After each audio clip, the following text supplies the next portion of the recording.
What's up, everybody? My name is Hao Vu, and this is the Hao Vu Moto Vlog.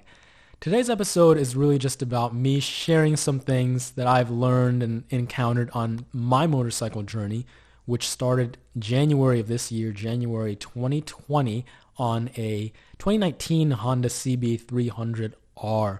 I remember maybe back in December, I was just putzing around on the internet at work. I found myself on the Power Sports page for Honda, and then I came across the 300. I was looking at the Grom, and then I saw the 300, and I liked the price point. I knew I had enough money to buy it outright, and I was like, 300, I really didn't know what that meant at all. I really didn't know if it was going to be too powerful or not powerful enough. I just really liked the look of the bike. It was a naked bike. It had that like Neo Sports Cafe is what they call it. It had that round retro looking headlight, but the rest of the bike looked very modern. So I was like, I have to have it. I had tunnel vision. I didn't really sleep on it. I didn't do any research. I actually researched that bike only. I didn't research any other bikes. And that's how I am when I kind of decide that I want something. I just go for it and I have to have it right away. And it's kind of a good thing and a bad thing. I would say it's a good thing because it has worked out in the past. You know, I remember specifically being younger, you know, in terms of girls in high school or in college, when you really are crushing on a girl and like you really decide that like you really like her and just like she's all you think about. In that sense, like it's gotten me into some very great relationships with some very, very wonderful women and like, you know, girls that I would have given the world, right? You know, I would have given the world for this girl and like I had to have her. And, you know, it worked out in the past. And I am comparing motorcycles with girls, but I'm just kind of weird. But I'm saying, you know, like when you really want something and you really go for it and you really don't consider failure and you don't think about anything else, the universe tends to make that happen, right? It's only when you start doubting yourself and thinking, what if this doesn't happen? Like that's when you get into real trouble. So I would say that, you know, I don't really regret this just really kind of focused, I guess, or just really this strong, unwavering desire. I think that's really how you manifest things and bring things into your life. And that's exactly what happened with the motorcycle. It was just before I know it, before I even had my license, boom, it was in my parking garage. And I was, you know, doing little figure eights in my apartment parking garage on the 300 without my license even. And then I took the motorcycle safety course over the course of one weekend. It was so cold. It was like the middle of January. And I bought these like thin gloves. They weren't winter gloves. So my fingers were freezing. The helmet that I bought was too small. It was an Icon Airflight. It wasn't too small, but it was for an oval-shaped head, and my head is round. So after about 45 minutes of wearing that helmet, my head would just be throbbing, and I would want to rip. When it was time to take breaks in the MSF course, I would literally rip it off and want to chuck it across the field so badly and never put it on again. Like it was like torture after 45 minutes of wearing that helmet. But luckily, I was just commuting for the first couple months, so my commute was very short, so it didn't really kick in, like I said, till like after 45 minutes. So I knew that I had to buy another helmet eventually, but it was bearable for the time being. Met a lot of great people at the MSF course. I highly recommend you guys take the MSF course as opposed to just showing up to the DMV or the MVA or whatever you call it. It used to be called the MVA where I grew up, the Motor Vehicle Administration. I think it's called the DMV pretty much everywhere else, though. But yeah, I would love it if everybody took the course instead of just showing up to the DMV and taking the skills test. I mean, you meet a lot of great people. You meet a lot of great instructors when you take the course. People from all walks of life, right? It's really amazing that motorcycling really attracts so many different kinds of people. And it's like this bond that you can create with people that normally you'd be like, who the hell is this guy? Like, right? Like, honestly, like a lot of sketchy characters even, but like at the end of the weekend, like you get to know them and like, you know, you're kind of in this together and it's a really great feeling overall. Being part of the motorcycle community, being a part of this YouTube motorcycle community, it's really a great thing to be a part of. It's like all love and just like all knowledge and experience. I love it so much. So that was the MSF course for me. I remember just being cold, gray, but super fun. And that helmet was like, oh my God, it was constricting every nerve and blood vessel in my head. But got my license, nifty. Started riding the 300. It ended up that I knew very early on riding on the highway for just short amounts of time that it just wasn't going to cut it. One of the main reasons, as I've said before, for me wanting the motorcycle so bad was so that I could go to places like the coast, right? Sonoma Coast, Napa. I could go to Tahoe, right? Yosemite, all these beautiful places. Like the list goes on and on and on in California, especially Northern California, right? And you have to travel 2-3 hours to get to these places. And when I was on the 300, it's just like there's no windscreen. It's very light, getting pushed around in the wind, no passing power. You're chugging along at 70, you're kind of wringing out the engine, and it's just kind of feel bad, right? The engine obviously doesn't have that much left to give. And then when you roll on the throttle at 75, it really doesn't go anywhere. And it just, how can you feel good about doing that to an engine for like 2 hours, 3 hours, right? It's just, I don't know. And then like the gas mileage goes down to like the crapper. So I decided that I would upgrade.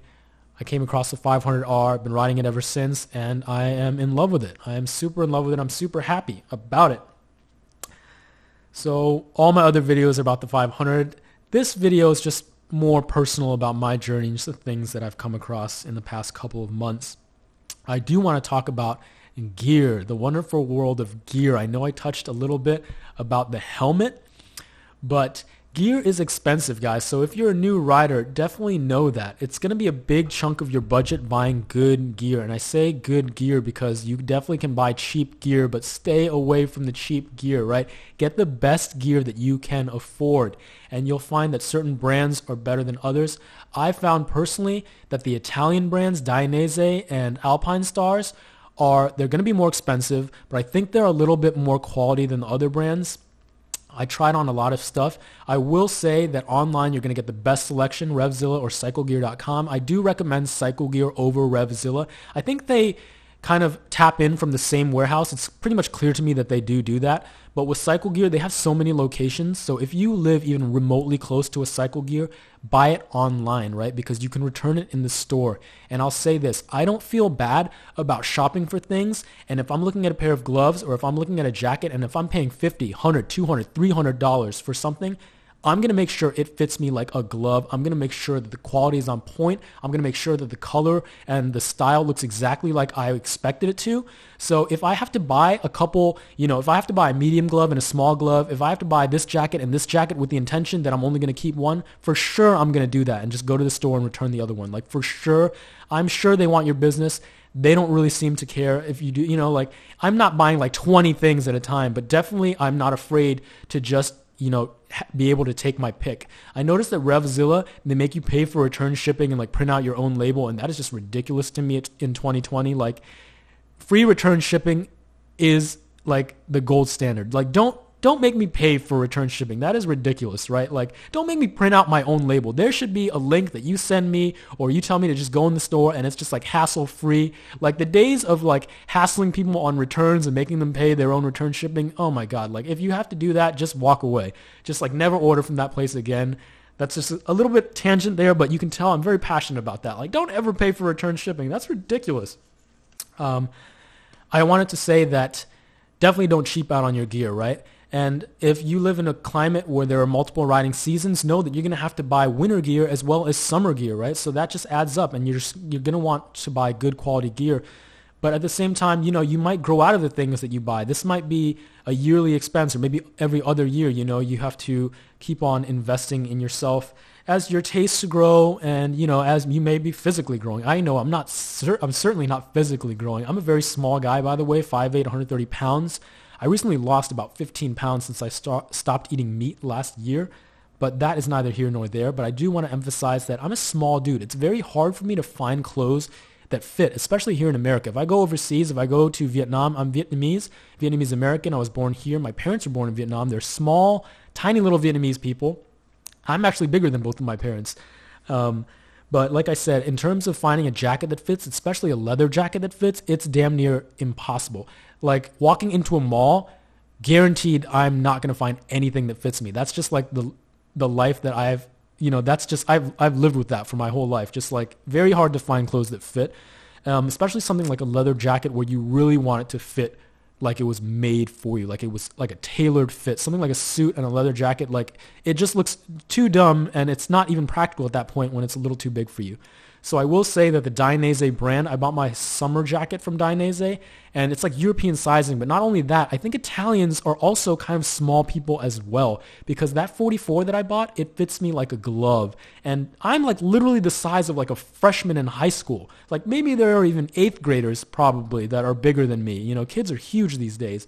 But I'm just saying, like, if you're a smaller guy or smaller person, the Italian brands are definitely going to be better than the American brands just because like of who they're made for. So keep that in mind. I had to go on Amazon and eBay to find leather jackets from overseas that are, I think the one I bought is made in Pakistan, and you get a really good deal. They say it's real leather. It smells like real leather. It feels like real leather. It looks like real leather. I don't know. I paid like $120 for it, which was an excellent price. It fits me fantastic. The style is great. It had great reviews online, and for the price you pay, it's just don't overlook that, right? It honestly is not a real motorcycle jacket. It doesn't have any kind of padding or anything. It's just a leather jacket that has moto like they call it like Moto Cafe Racer style or whatever like that. But just go on eBay, go on Amazon and type in like motorcycle leather jacket, and you'll find all these brands for like much cheaper if all you want is a little leather jacket that'll get the job done. Just like to look good, look no further, especially if you're a small person. I will say that I kind of rock it with the a hoodie underneath in the wintertime. As a small person, when I put on my helmet, I feel like I look like a little bobblehead like spaceman because my frame is so small and the helmet makes my head look so big. So I do like a little hoodie underneath the leather jacket, and I think it's a really cool look because the hoodie kind of hides your neck and it kind of makes the illusion that the helmet is not so big on your frame. It kind of puffs you up a little bit, especially in the shoulders. So I really like that look. In terms of looking cool, I remember my motorcycle instructor would always say FTLC, failure to look cool, right? If you do something stupid on a motorcycle, you are failing to look cool. And let's be honest, like, you have to look cool on a motorcycle, right? If you don't look cool or you don't care about looking cool, like, you know, you're leaving something on the table, I think. You know, you should definitely look cool on your motorcycle. The motorcycle is cool. The helmet is cool. You know, you should have that, you know, you should feel cool when you're on the motorcycle. So definitely the look is very important to me, and the overall aesthetic of me as a rider in the motorcycle, it is very important. I'd be lying if I said that that was not important to me. It is not the most important thing, but it is definitely something that I consider when I buy my gear and when I'm checking myself out in the mirror, head to toe, and the bike.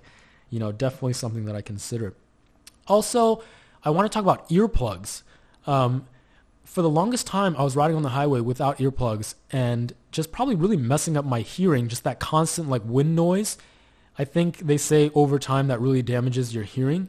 But really, more importantly for me, it's just that when I have the earplugs in, riding on the highway is just so much more of an enjoyable experience. I hated riding on the highway without the earplugs. I would purposely take a 30 to 45 minute inside road that would add 45 minutes to my journey because I didn't want to take the highway because it was just so uncomfortable.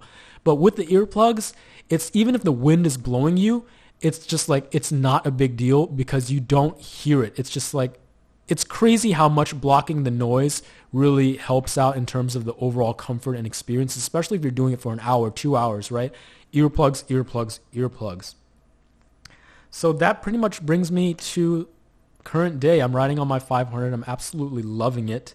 Getting more comfortable for sure, but definitely trying to take it up to the twisties and practicing cornering and just really trying to knock down fear. For me, fear is probably the single biggest thing that stands in the way of accessing my true talent, my peak performance. It's just fear. When I'm going into a corner and I'm scared like a little baby, that fear is keeping me from really learning at the fastest rate, right? And I think, yes, the fear is there for a reason, and I don't hate it. I don't like, you know, purposely, oh, don't be scared, you're a little pussy. I don't think like that. It's, you know, it's only for me going to go away with practice and time, and I'm okay with the logic of that. But, you know, deliberate practice for me, really getting out there, because I'm not fearful when I'm riding around the streets anymore. These roads that I pretty much have been riding on for years, this commute that I've been doing for years, like, you know, I'm the king of these streets right now. No joke, right? I'm not scared a single bit.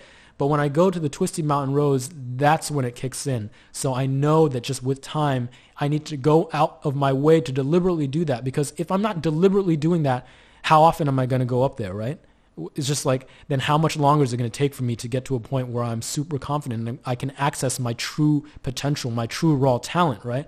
So for me, it's going out of my way to practice things that just instead of letting things happen to me, like practice braking, practice U-turning, practice the sharp turns, practice cornering, right? Practice the slow speed maneuvers, as opposed to just, okay, maybe if you weren't practicing when you really need to like brake hard, that's going to be kind of like your first practice and the first time where you actually need to do it to save your life or like to not hit somebody. Like that's not a really good situation you want to be in, right?